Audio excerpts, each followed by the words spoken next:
Well, good afternoon, everyone. Welcome to another episode of Spilling Tea. I'm your host, Tiffany Daniels.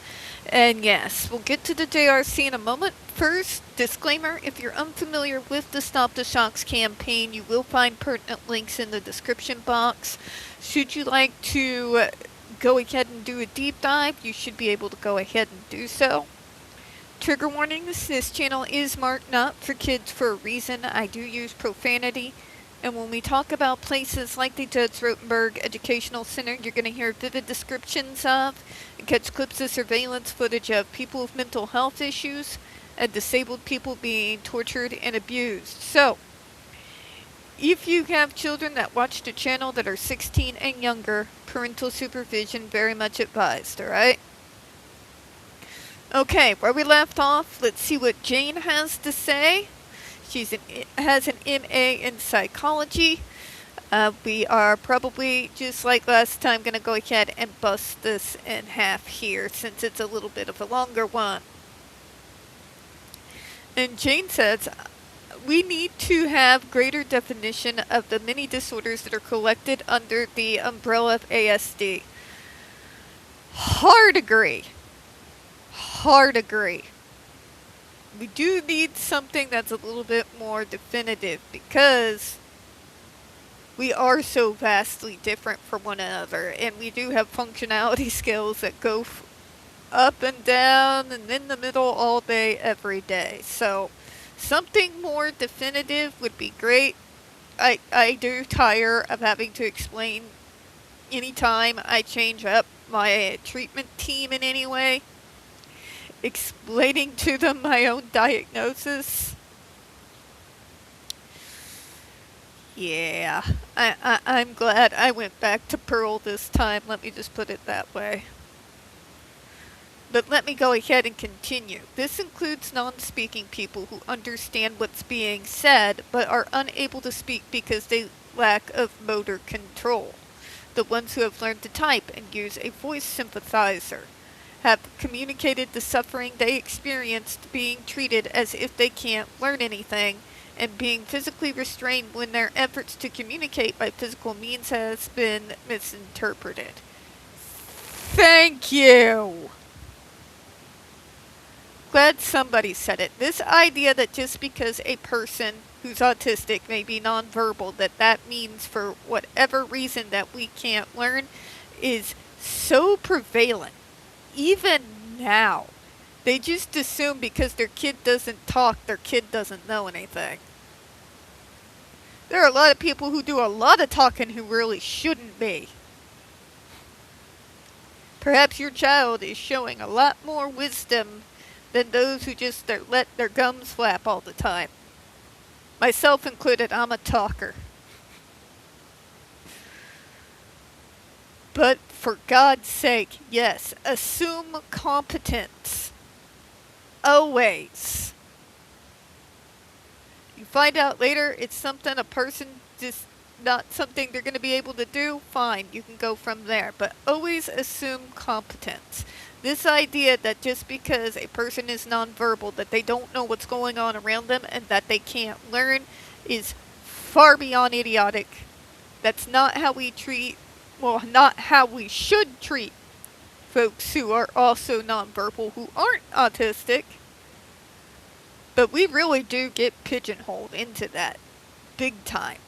People who are convinced that I can't be really autistic because I can read and I talk online. I wish to God I was kidding.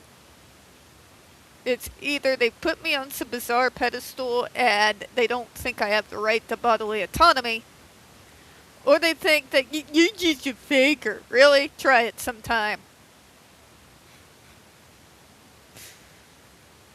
Let me go ahead and continue here. There are others who are nonverbal because they have auditory processing problems which prevent them from getting much meaning from the speech they hear. Because we can hear everything. Everything. I can hear my neighbors that are literally across the parking lot from me right now. I can even hear at least small bits of their conversation. I can tell if it's a windy day outside when most people wouldn't.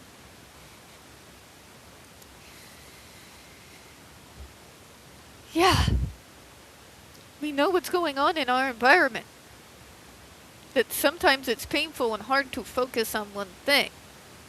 I do think we would all be very helpful to all of us, regardless if we're nonverbal or not, to help us process by helping us concentrate, isolate, pick out an anchor in all that noise that's outside your door, and just hold on to it with a death grip. Because that's what I do.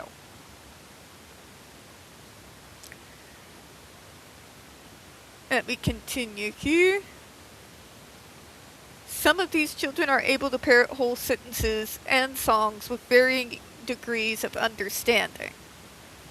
Some never speak at all. Many will never be able to tell us what they experience or what their frustrations are. Some of these children could learn language from sign language but never get the chance. We do need more ways to open up that communication factor. I think that parents should start meeting us halfway instead of making us change every little bit about ourselves, including how we communicate. But yes, kind of lightening those frustrations with assistive devices and things going forward in the future would be extremely helpful.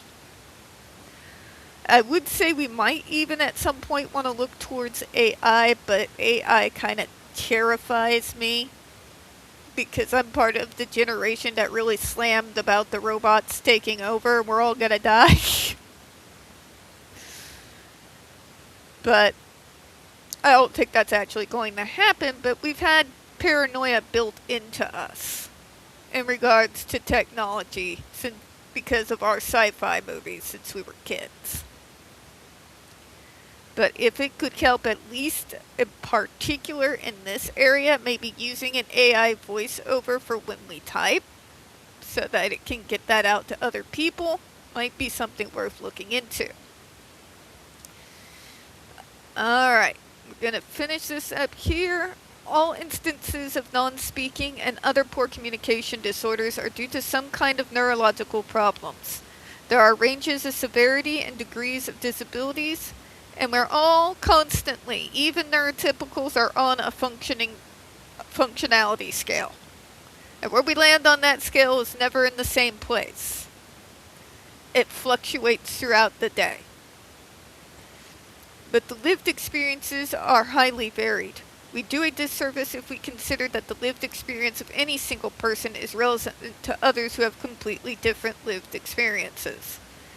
Fair enough, but don't use that as a pigeonhole way to gaslight people like me into silence, because that shit's not gonna fly anymore. Pandora's box has already been opened. It can't be shut back down again. I'm just happy and honored I got to be a part of that.